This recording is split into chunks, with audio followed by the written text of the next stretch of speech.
Le pido por favor que abra su Biblia en el libro de Oseas, capítulo 4.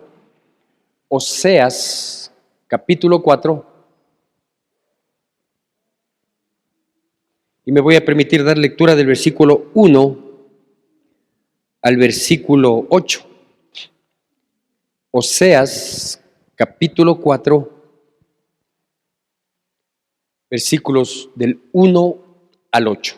Hago yo la lectura como de costumbre y le pido por favor que usted me siga con la debida atención y la reverencia que amerita la palabra de Dios. Oseas, capítulo 4, versículos del 1 al 8. ¿Tenemos todos amén? La palabra de Dios dice así, me sigue por favor con atención. Oíd palabra de Jehová, hijos de Israel, porque Jehová contiende con los moradores de la tierra, porque no hay verdad, ni misericordia, ni conocimiento de Dios en la tierra. Perjurar, mentir, matar, hurtar y adulterar prevalecen y homicidio tras homicidio se sucede. Por lo cual se enlutará la tierra y se extenuará todo morador de ella, con las bestias del campo y las aves del cielo, y aún los peces del mar morirán. Ciertamente, hombre, no contienda ni reprenda a hombre, porque tu pueblo es como los que resisten al sacerdote. Caerán por tanto en el día, y caerán también contigo el profeta de noche, y a tu madre destruiré. Mi pueblo fue destruido porque le faltó conocimiento. Por cuanto desechaste el conocimiento, yo te echaré del sacerdocio, y porque olvidaste la ley de tu Dios, también yo me olvidaré de tus hijos. Conforme a su grandeza, así pecaron contra mí, también yo cambiaré su honra en afrenta. Del pecado de mi pueblo comen, y en su maldad levantan su alma. Bueno, sabe que estos pocos versículos, si encabezaran los periódicos o las noticias de nuestro tiempo, calzarían perfectamente bien.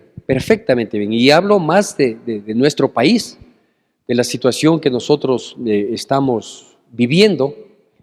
Y claro, yo que soy un asiduo veedor de noticias, me llamó la atención o me vino a mi memoria el recordar esta porción de la palabra de Dios versus la triste realidad que nosotros estamos viviendo como país. Pero obviamente enfocándome en las personas, en el pueblo, no solo en los hechos que aquí se dicen y que, digo, coinciden plenamente con lo que estamos viviendo, sino en el comportamiento de las personas. Así que permítame un poquito ponerle en contexto, ¿sí? El profeta Oseas profetizó dice, en los días de Usías, Jotam, Acaz y Ezequías, reyes de Judá, y en los días de Jeroboam, hijo de Joás, rey de Israel. Es decir, fue un profeta que por mucho tiempo profetizó, ¿sí? Por mucho tiempo habló, en varios períodos, en varias sucesiones de reyes de Israel, y de Judá, y de Israel también. Y nosotros podemos verificar con cada uno de esos reyes, ¿sí? ¿Cuál fue el comportamiento, la actitud que ellos tenían? ¿Cómo se fue degradando el comportamiento del pueblo y por supuesto de sus reyes, el desapego, el alejamiento a la ley de su Dios? Pero todo lo que iba repercutiendo a nivel social, ¿sí? Dios había advertido, a través de otros profetas también, había advertido esta decadencia, había advertido esta degeneración en el comportamiento de toda índole. Porque ¿qué es lo que sucedía en Israel en esa época? Esta es una palabra que fue dada al rey de Israel, y por eso dice, oíd, en el versículo 4, en el capítulo 4, que comenzamos, dice, oíd palabra de Jehová, hijos de Israel, ¿sí? Entonces, ¿qué pasaba en Israel en aquella época? Bueno, había sufrido una degradación social, sacerdotal, de culto, política, de justicia y por supuesto moral, ¿sí? Y lo que Dios dice ahí y nos dice a nosotros hoy es todas estas acciones que nosotros vemos, toda esta secuencia de comportamientos, por un lado perversos y por otro lado una cero reacción que hay frente a las circunstancias, dice, todo esto va a traer consecuencias. Esto no es algo que pasará sin más ni más y luego volveremos nuevamente a estar bien, en paz y gozando de bienestar, de intimidad con Dios. No, no, no, dice, esto no es así, ¿no? Y claro, esto ha venido tocando, calando mi corazón de mucho tiempo acá, no es de 2, 3 semanas, sino de mucho tiempo acá, porque me asusta la condición y la situación, no solo en que estamos cayendo, sino las consecuencias que vamos a vivir frente a nuestra realidad, ¿no es cierto? Ya voy a permitirme desglosar un poquito la situación de aquel entonces y trasladarla a nuestra triste realidad, ¿sí? ¿Qué es lo que había pasado con la gente en esa época? ¿Qué es lo que había pasado con el pueblo en esa época? Hablemos de aquella época primero, ¿sí?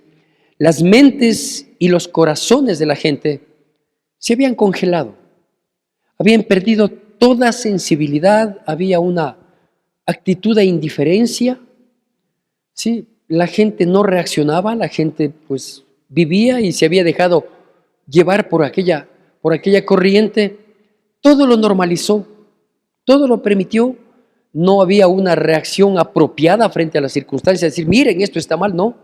Por eso digo, hubo una degradación de toda índole, entre esas las sacerdotales, es decir, ¿quiénes eran los llamados a levantar la voz? ¿Quiénes eran los que tenían que llamar la atención, redarguir? ¿Quiénes eran los que tenían que decir, hey, estamos mal, reaccionen, estamos invalidando la ley de Dios, estamos permitiendo cosas que Dios no nos ha mandado hacer? Y lo que viene por delante es una consecuencia dura, triste, difícil. Aún, digo, a nivel sacerdotal, pues había un conformismo, ¿sí? Y obviamente si los sacerdotes, que eran los instructores de la ley, no exhortaban, no llamaban la atención al pueblo, pues el pueblo también se sentía en una posición extremadamente cómoda, ¿sí? Más o menos como que escapa por tu vida, ¿no? O sea, vive tu vida, si te va bien, si te va mal, es problema muy tuyo. Digo, se había perdido la sensibilidad social, había una total indiferencia.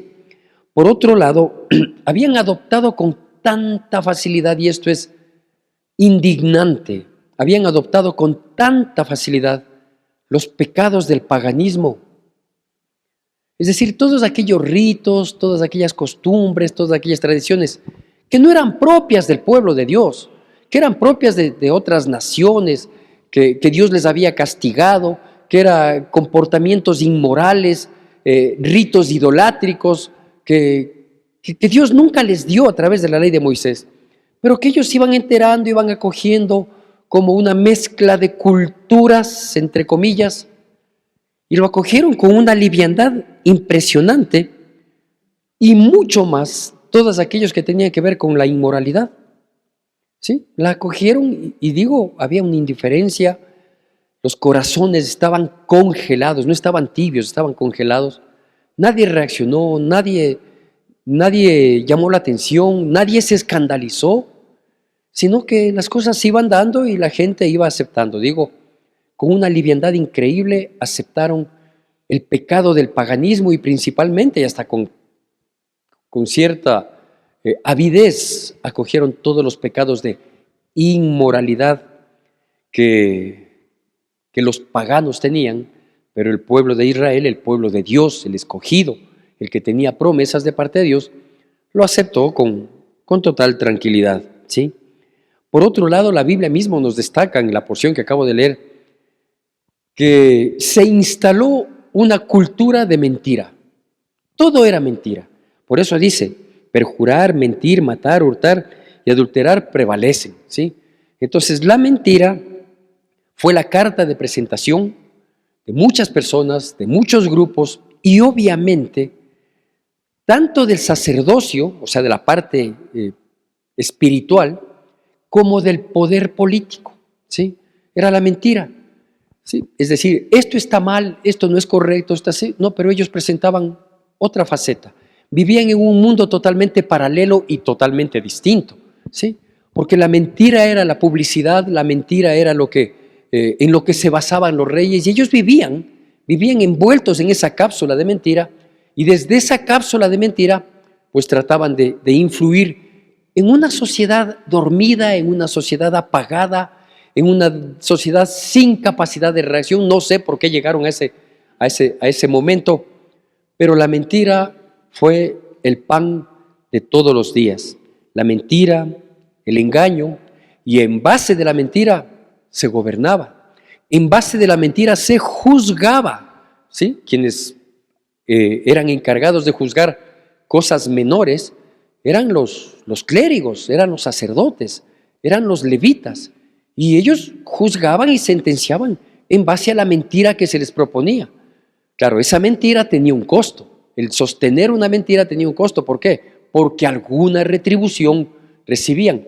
Por ejemplo, algo que a mí me escandalizó, me indignó, por decirlo menos, es que cuando había conflictos entre las personas, ¿sí? Al principio eran llevados sus conflictos, tal como decía la ley de Dios, eran llevados a los sacerdotes o a los levitas que habían sido designados, llamémoslo así, como jueces. Sí, obviamente la estructura actual no es parecida para nada en cuanto a la estructura, pero digamos que el modus operandi era que si dos personas tenían diferencias por X, Y o Z razones, llevaban su causa a los sacerdotes para que ellos evalúen, para que ellos analicen, ¿sí? Y ellos den un dictamen que emita justicia, ¿sí? ¿Sabe a dónde se inclinaba el sacerdote? Al que llevaba la mejor ofrenda, al que llevaba el mejor animalito, al que llevaba el mejor macho cabrillo, el que llevaba la mejor ofrenda. Y hacia eso se inclinaban. Yo digo, el ser humano siempre, es perverso. Y es pervertible, que es lo más triste. Y quienes se pervirtieron en este sentido para juzgar, no acorde a las circunstancias, sino acorde al que mejor al mejor oferente, al que llevaba la mejor ofrenda. Cuando la Biblia y la ley de Moisés dice que no había que llevar ofrenda para el sacerdote, la ofrenda era como una multa pecuniaria, pero después de que se juzgaba la causa. Acá no, acá el sacerdote era el que recibía la ofrenda, y en base de eso, pues, él inclinaba la balanza hacia donde venía la mejor ofrenda. Y esto dividió al pueblo entre los pudientes y los no pudientes. El que puede prevalece y el que no puede es humillado. ¿Qué sucedió después de que se pervirtió este tipo de justicia? Que cada quien comenzó a hacer justicia por su propia mano. Y por eso dice que también prevalecía no solo la mentira, sino el matar. Comenzaron a hacer justicia por su propia mano. Porque si el perjudicado no podía ofrecer una gran ofrenda para que el juicio salga conforme a su verdad, a la justicia, entonces comenzó a hacer justicia por su propia mano. Y por supuesto las muertes se proliferaron, ¿sí? Y claro, también hubo beneficio de unos pocos, claro que sí, porque dice que también prevaleció el hurtar. Y permítame hacer una pequeña acotación en este sentido. Una cosa es robar y otra diferente aparentemente es hurtar, aunque el resultado es el mismo, ¿sí? El resultado es beneficiarse de lo que no es propio. Ese es el resultado, ¿sí? Pero robar implica violencia en las cosas, opresión en las personas. Es decir, robar es cuando una persona va con una pistola y dice, manos arriba, dame todo lo que tienes. Eso es robar. Pero cuando uno se apodera de lo que no es propio, ¿sí? Sin ejercer esta violencia, sin ejercer esta presión, esta fuerza, ¿sí? También se beneficia, pero eso se llama hurto, es decir, es el robo disimulado, sin que se dé cuenta, ¿sí? Eso prevalecía en esa época. De pronto, pensando en aquellas épocas, ¿sí? Había gente que, sobre pretexto de embestirse de alguna autoridad, iba y quitaba ganados a la gente, quitaba el grano de su campo, de la cosecha que habían tenido, y les quitaba bajo cualquier pretexto. No era con violencia, no era con amenaza, ¿sí? No era bajo presión, pero se apoderaba. Eso es hurtar.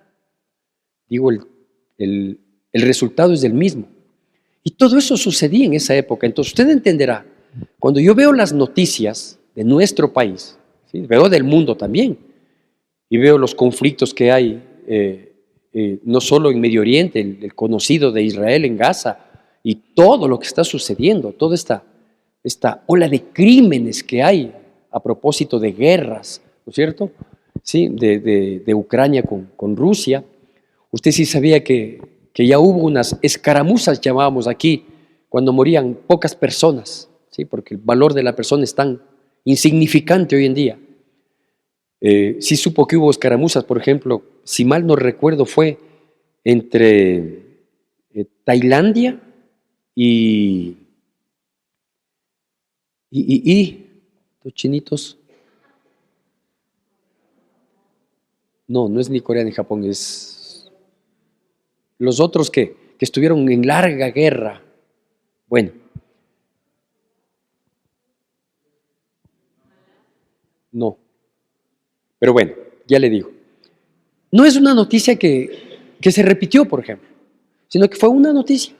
Fue la que yo escuché. Yo escucho 3 veces al día las mismas noticias, ¿no?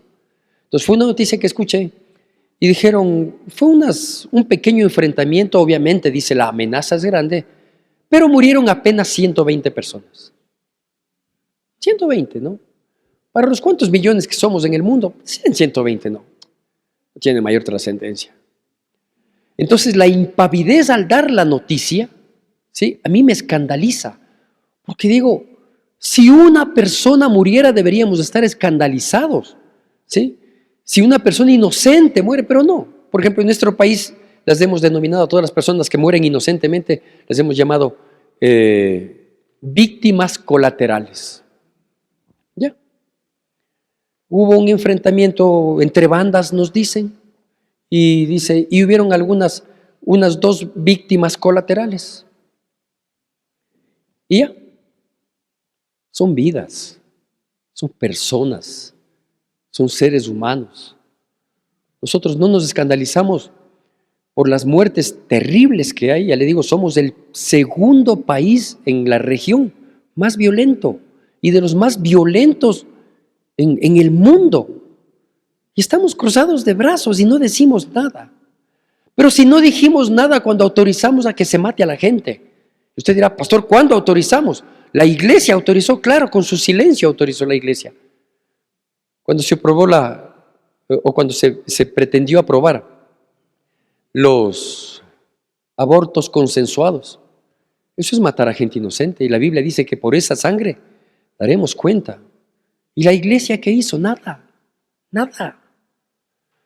Hubimos unos 4 o 5 indignados que nos reunimos, pero al no tener respaldo, nos quedamos frustrados. Y cuando adquirimos el pecado del paganismo, como las uniones homosexuales, discúlpeme que lo diga con la indignación que amerita. El otro día encontré unos videos de cuando íbamos a pararnos, 30 tontos del Centro de Adoración Cristiana, afuera de la Corte Constitucional. 30 tontos estábamos ahí. Ahí estaba yo encabezando la lista de los 30 tontos, pensando que algo podíamos lograr. ¿Y sabe qué hizo la iglesia? Año 2018. Le digo porque yo estaba ahí. Yo estuve ahí entre los 30 tontos y fuimos la única iglesia evangélica con 3 o 4 líderes. Pero ¿y la gente de las otras iglesias dónde estaban? Estábamos ahí dando la cara, esperando que nos entrevisten. Cuando nosotros íbamos 30, en algún momento pasaron amenazantes los que proponían y los que defendían el matrimonio homosexual. Pasaron como 200 con sus banderas multicolores, como amenazándonos, diciendo, ¿Quieren ustedes hacer prevalecer su posición? Bueno, nosotros somos 200, ustedes están 30. Y obviamente se adoptó el pecado del paganismo, que es esta inmundicia, esta abominación. Por eso le digo, estamos dormidos, y no de hace 15 días. Estamos dormidos de hace un par de décadas siquiera, porque no reaccionamos. Nada nos parece mal, y si algo nos parece mal, pues ahí lo dejamos. Solo diciendo, ay Dios, qué tiempos que estamos viviendo, ¿no? Bueno, ahora permítame mostrarle la realidad de nuestro país. Como usted ve, la gente no reacciona, igual que los corazones congelados que estaban en esas épocas. ¿Sí?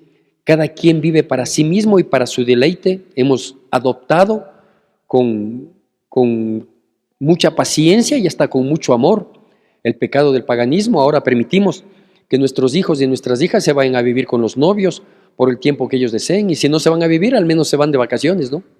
Al menos se van de luna de miel y regresan, y luego les abrimos la puerta de la casa diciéndoles, ya pasaste el gusto, ya pecaste, ya fornicaste, ya te volviste inmundo, inmunda, sí, ven mi hijo, sigue comiendo en la casa. Porque eso es lo que sucede, ¿no? Ahora tenemos los gobiernos que viven de la mentira, porque claro, ahora hay la ventaja de la publicidad, ¿no? Y nos muestran cosas increíbles, maravillosas que están haciendo. ¿Y por qué vamos cada vez de mal en peor? Porque nos mienten a través de la propaganda oficial. Nos mienten a través de la propaganda oficial. Pastor, esto no debería decirlo usted. Entonces, ¿quién lo dice? Si nadie se despierta.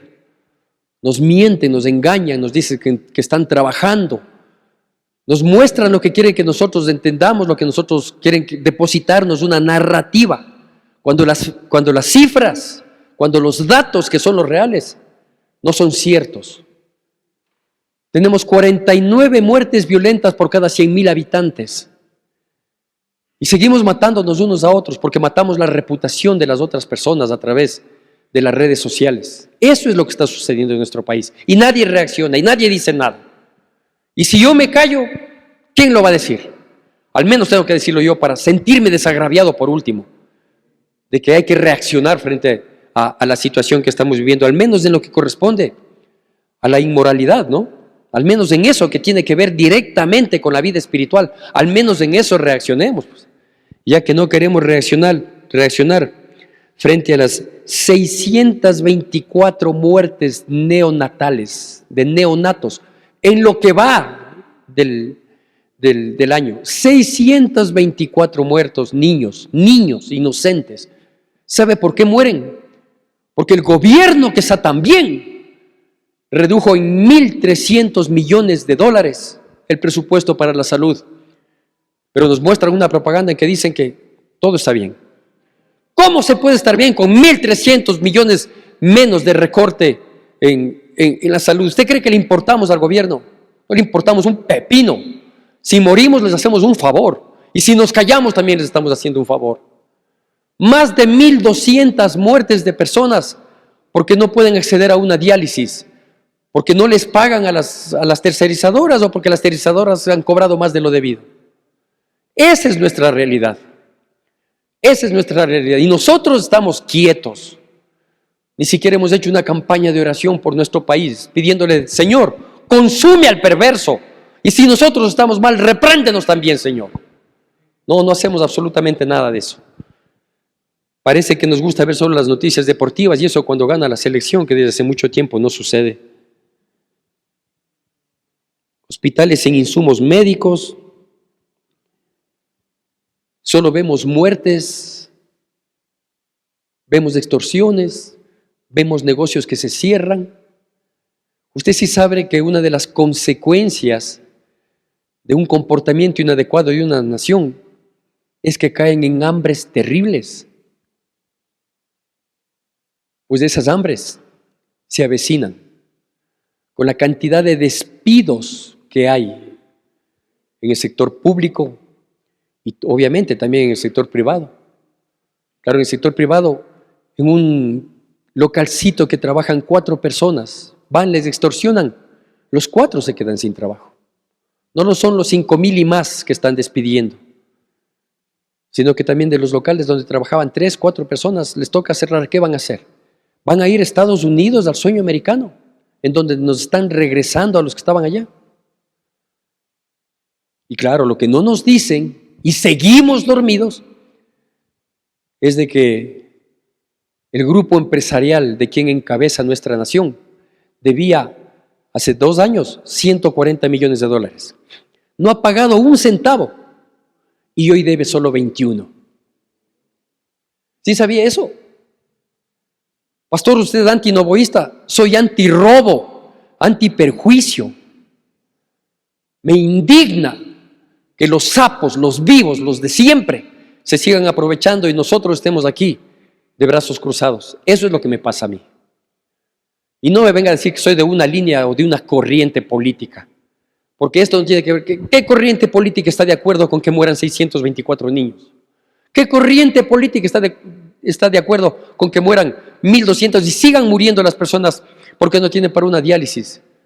Y eso de los que sabemos, y de los que sufren afuera de un hospital cuando les mandan a comprar, como ha pasado, porque hace poco tiempo una cuñada mía tuvo que operarse, ¿sí? Y mi hermano tuvo que comprar absolutamente todo para que le operen.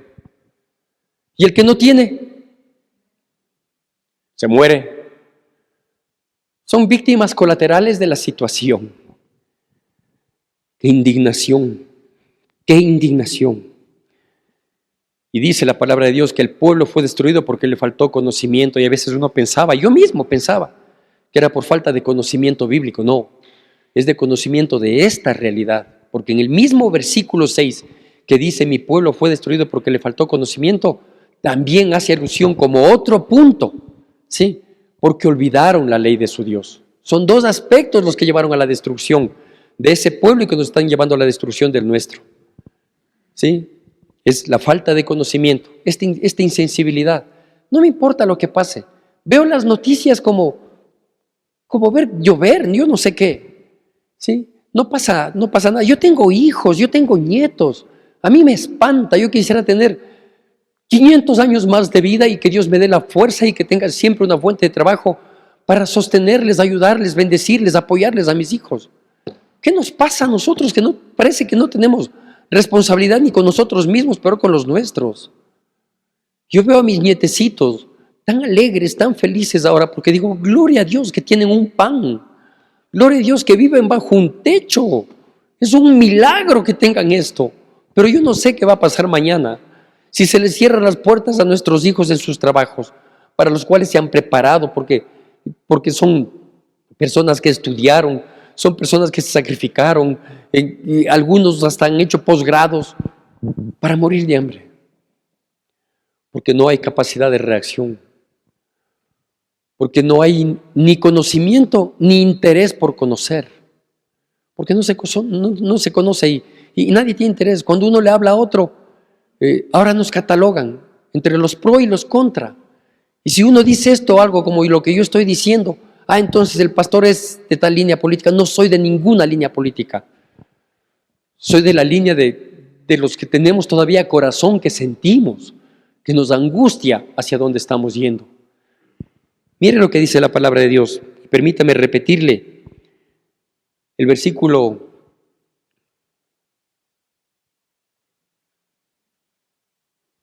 del 5 al 8, le voy a repetir, que ya lo leímos.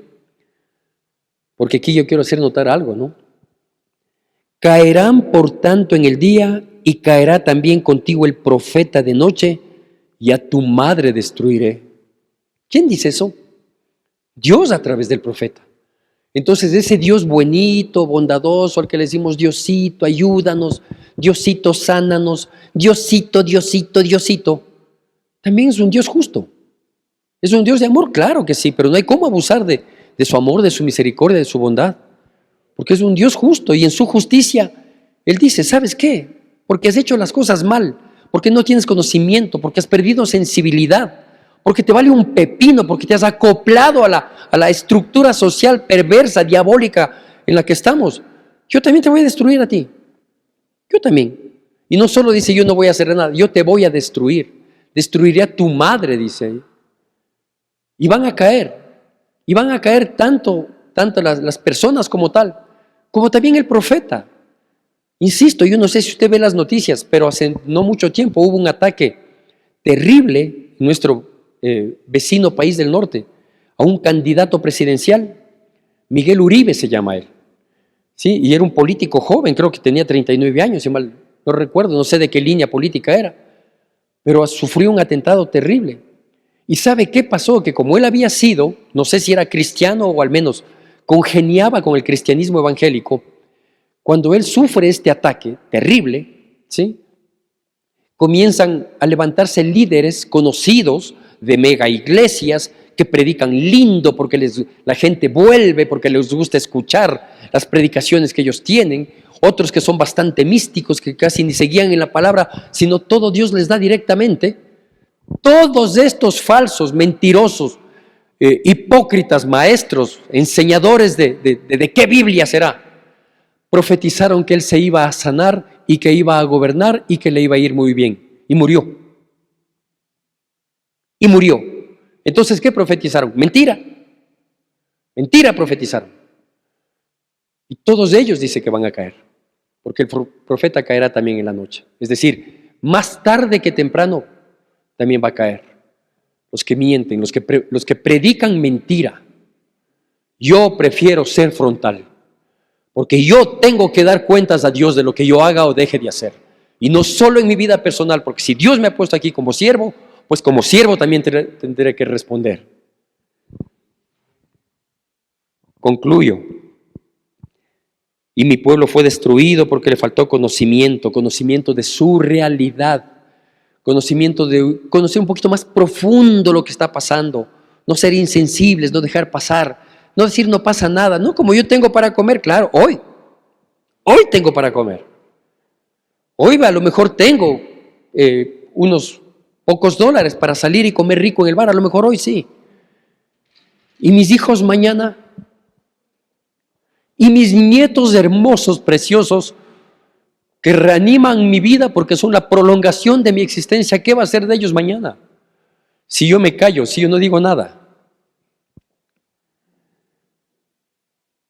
Por cuanto desechaste el conocimiento, yo te echaré del sacerdocio, y porque olvidaste la ley de tu Dios, también yo me olvidaré de tus hijos.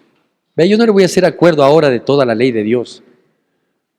Lo que sí nosotros debemos estar conscientes es que quienes tienen que marcar la diferencia, quienes tenemos que marcar la diferencia en este mundo perverso, corrupto, inmoral, somos nosotros.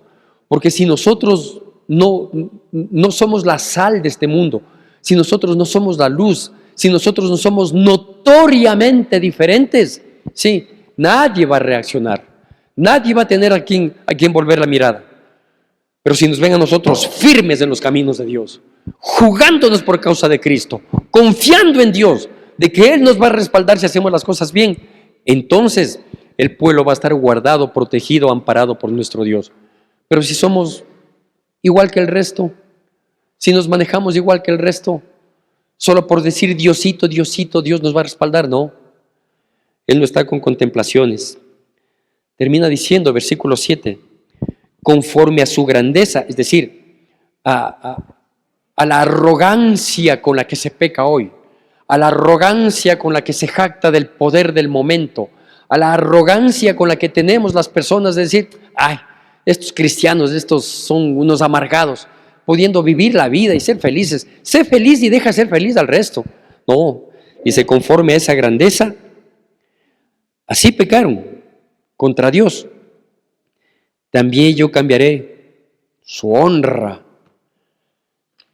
en afrenta. Yo no sé si usted se está dando cuenta de lo que está pasando en muchas otras áreas también de la vida. Le digo, la hambruna es una de las grandes catástrofes que va a vivir la humanidad.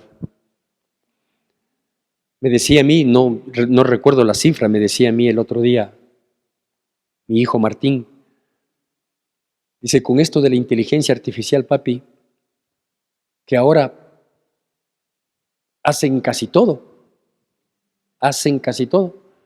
Dice, ¿sabes cuántas personas fueron despedidas de alguna de estas empresas tecnológicas famosas, multimillonarias que hay hoy en día?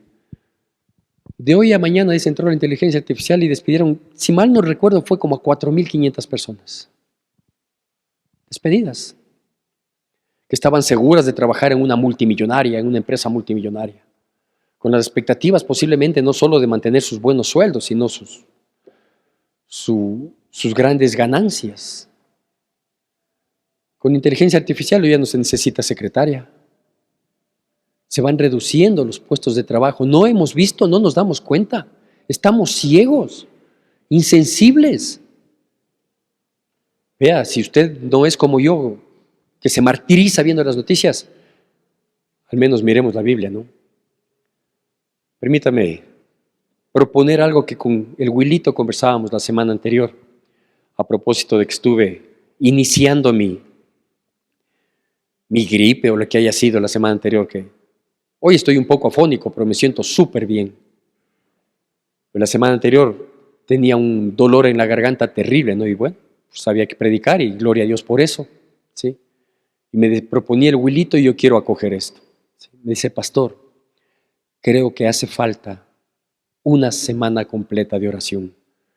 Y es verdad, no descuidemos. Nosotros frente a cada peligro, frente a cada situación, enseguida yo programaba y vamos, una semana de oración. Me acuerdo que la semana anterior a que entremos en pandemia, habíamos tenido una semana de oración, porque ya veíamos la situación que se estaba dando, no solo en China, donde comenzó, sino que cómo se había proliferado.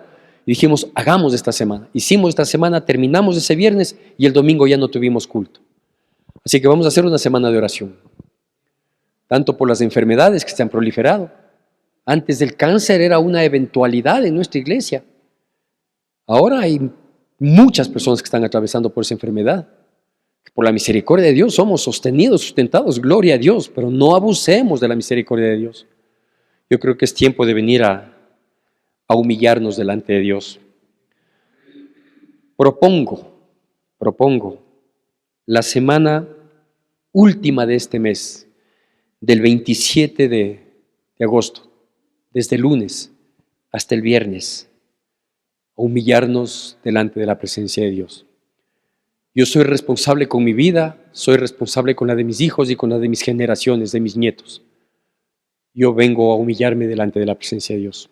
La invitación está hecha.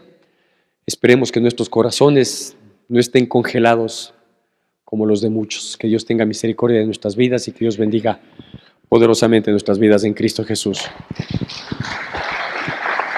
Que la gracia de nuestro Señor Jesucristo, el amor de Dios nuestro Padre, la comunión y consolación de su Santo Espíritu sea con todos y cada uno de nosotros, y el pueblo de Dios, que es el pueblo más feliz sobre la faz de la tierra, dice: amén.